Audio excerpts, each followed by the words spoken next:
हरि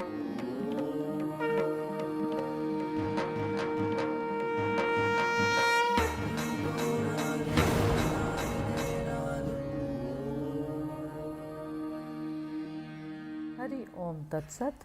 अध्यात्म रामायण युद्धकांड अष्टम सर्ग। कुंभकर्ण वध।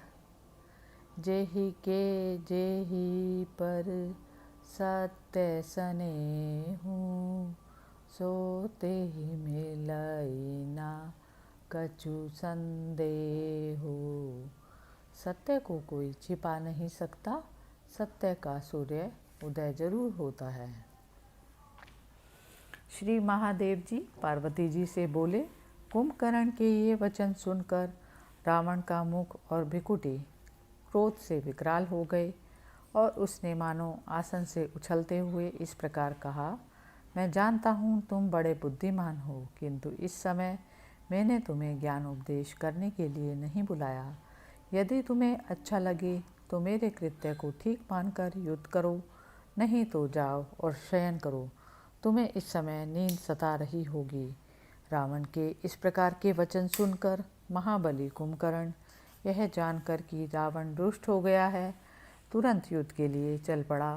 वह महापर्वत के समान विशालकाय राक्षस नगर के परकोटे को लांघकर बाहर आया, क्योंकि अत्यंत दीर्घकाय होने के कारण वह नगर के संकुचित द्वारों में होकर नहीं निकल सकता था और संपूर्ण वानर सैनिकों को भयभीत करते हुए उसने बड़ा घोर शब्द किया, जिससे समुद्र भी गूंज उठा।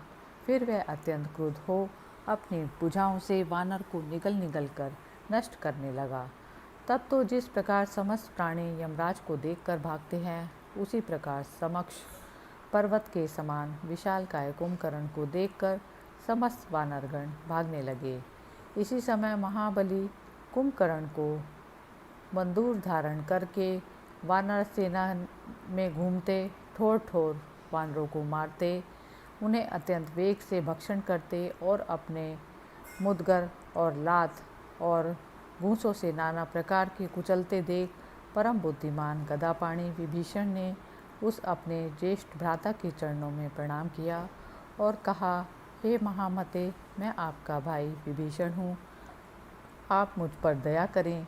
भाई, मैंने रावण को बारंबार समझाया था कि राम साक्षात विष्णु भगवान हैं, तुम उन्हें सीता जी को सौंप दो, किंतु उन्होंने मेरी बात नहीं सुनी और मुझे मारने के लिए तलवार खींचकर कहा कि तुझे धिक्कार है, तू यहाँ से टल जा। पापी मंत्रियों से घिरे हुए भाई रावण ने ऐसा कहकर मेरे लात मारी और मैं अपने 4 मंत्रियों के सहित भगवान राम की शरण में चला आया। ऐसा सुनकर कुंभकर्ण ने भी अपने भाई को आया जान उन्हें हृदय में लगाया और कहा, वत्स, भगवान राम के चरण का आश्रय पाकर अपने कुल की रक्षा और राक्षसों के कल्याण के लिए तुम चिरकाल तक जीवित रहो। पूर्व काल में मैंने नारद जी से सुना था, तुम बड़े भगवत भक्त हो। भैया, अब तुम जाओ, मेरे नेत्र मत से मत वाले हो रहे हैं, अतः इस समय मुझे अपना पराया कुछ नहीं सूझता। भाई कुंभकर्ण के इस प्रकार कहने पर विभीषण के नेत्रों में जल भर आया और वे उसके चरणों में प्रणाम कर चिंताग्रस्त हो भगवान राम के पास आकर खड़े हो गए। इधर कुंभकर्ण भी मदमत्त गजराज के समान अपने हाथ और पैरों से वानरों को रोनता हुआ समस्त वानर सेना में घूमने लगा। कुंभकर्ण को देखकर श्री रघुनाथ जी ने क्रुद्ध हो वायव्यास्त्र चढ़ाया और उसे सावधानी से उसकी ओर छोड़ दिया। उस अस्त्र से उन्होंने उस राक्षस का मुदगर सहित दाहिना हाथ काट डाला। इससे वह महाभयंकर गर्जना करने लगा। उसका वह कटा हाथ अनेकों वानरों को कुचलता हुआ पृथ्वी पर गिर पड़ा और वह इधर उधर खड़े समस्त वानरगण भय से कांपते हुए भगवान राम और राक्षस कुंभकर्ण का युद्ध देखने लगे। अपने दाएं हाथ के कट जाने पर कुंभकर्ण युद्ध में रघुनाथ जी को मारने के लिए एक शाल वृक्ष उठाकर बड़े वेग से दौड़ा, किंतु रघुनाथ जी ने इंद्र अस्त्र से शाल सहित उसका बायां हाथ भी काट डाला। दोनों भुजाओं के कट जाने पर जब रामचंद्र जी ने उसे गर्ज गर्ज कर अपनी ओर आते देखा तो अत्यंत तीक्ष्ण अर्धचंद्राकार बाण चढ़ाकर उसके दोनों चरण भी काट डाले। वे दोनों चरण बड़ा शब्द करते हुए लंका के द्वार पर गिरे। हाथ पैरों के कट जाने पर भी महाभयानक कुंभकर्ण राहु जैसे चंद्रमा की ओर दौड़ता है, वैसे ही घोड़ी के समान मुख फाड़कर चिंगाड़ता हुआ भगवान राम की ओर दौड़ा। किंतु रघुनाथ जी ने उसे अत्यंत तीक्ष्ण बाणों से भर दिया। बाणों से मुख पर जाने पर वह अति भयंकर राक्षस चिल्लाने लगा। तब रघुनाथ जी ने सूर्य के समान देदीप्यमान अति उत्तम इंद्र बाण चढ़ाया और वज्र के समान कठोर बाण उस राक्षस का वध करने के लिए छोड़ा। इंद्र के वज्र ने इस प्रकार वत्रासुर का सिर काटा था, उसी प्रकार उस बाण ने उसका पर्वत सदृश सिर, जिसमें कुंडल और दाढ़ें चमक रही थी, काट डाला। कुंभकर्ण का सिर लंका के द्वार पर और उसका धड़ समुद्र में गिरा। उस मस्तक ने लंका के द्वार को रोक लिया और धड़ ने बहुत से नाके आदि जल जंतुओं को कुचल डाला।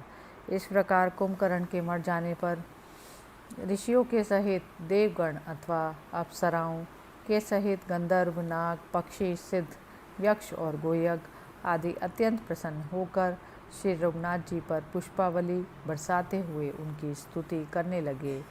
इसी समय अपने प्रकाश से संपूर्ण दिशाओं को प्रकाशित करते हुए देव ऋषि नारद भगवान राम का दर्शन करने के लिए तुरंत ही आकाश से आए, जो नीलकमल के समान श्याम वर्ण अति मनोहर मूर्ति और धनुष धारण किए हुए हैं, जिनके नेत्र अति विशाल और कुछ अरुण वर्ण हैं तथा भुजाएं इंद्रास्त्र से सुशोभित हैं, जो अपनी दयामयी दृष्टि से बाणों से पीड़ित वानरों की ओर देख रहे हैं।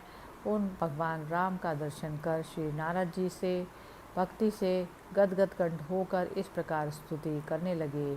नारद जी बोले, हे देवादिदेव, हे जगतपते, हे परमात्मन, हे सनातन पुरुष, हे नारायण, हे सर्वाधार, हे विश्व साक्षीन, आपको नमस्कार है। आप विशुद्ध विज्ञान स्वरूप हैं, तथापि लोगों की वंचना करने के लिए आप अपनी माया के से मनुष्य आकार धारण कर सुखी दुखी से दिखाई देते हैं। आप अपनी माया से आच्छादित होकर सबके अंतःकरणों में स्थित हैं। आप स्वभाव से ही स्वयं प्रकाश हैं और शुद्ध चित व्यक्तियों को ही आपका साक्षात्कार होता है। हे राम, आप नेत्र खोलकर ही इस संपूर्ण त्रिलोक की रचना कर देते हैं और आपके नेत्र मूंदते ही इन सब का लय हो जाता है, जिसमें यह संपूर्ण चराचर जगत भास रहा है, जिससे इसकी उत्पत्ति हुई है तथा जिससे अतिरिक्त संसार में कुछ और नहीं है, वह ब्रह्म आप ही हैं। आपको नमस्कार है। जिन्हें मुनि श्रेष्ठ गण प्रकृति, पुरुष, काल और व्यक्त अव्यक्त स्वरूप जानते हैं, उन्हीं श्री राम रूप आपको नमस्कार है। श्रुति ने विकार रहित शुद्ध और ज्ञान स्वरूप कहकर आपका वर्णन किया है और वही आपको संपूर्ण जग तद्रूप भी बतलाती है। हे देव, इस प्रकार वेदवादियों को यह वैदिक विरोध दिखाई देता है, किंतु आपकी कृपा के बिना तो विज्ञजन भी किसी निश्चय पर नहीं पहुँचते। हे देव, आप माया से ही लीला कर रहे हैं, अतः इन वेद वाक्यों में कुछ भी विरोध नहीं है। जिस प्रकार सूर्य का किरण समूह ब्रह्म से जल के समान प्रतीत होता है, हे राम, उसी प्रकार यह संपूर्ण जगत अज्ञान से ही आप में कल्पित हुआ है। आपका वास्तविक निर्गुण रूप तो मन का अविषय है। हे देव, वह किस प्रकार किसी को दिखाई दे सकता है और दिखाई न देने से कोई उसका भजन भी कैसे कर सकता है। अतः संसार में बुद्धिमान और निपुण लोग आपके अवतार स्वरूपों का ही चिंतन करते हैं और वे ज्ञान संपन्न होकर संसार सागर को पार कर ही लेते हैं। इस भक्ति मार्ग में काम, क्रोध आदि बहुत से विघ्न भी होते हैं।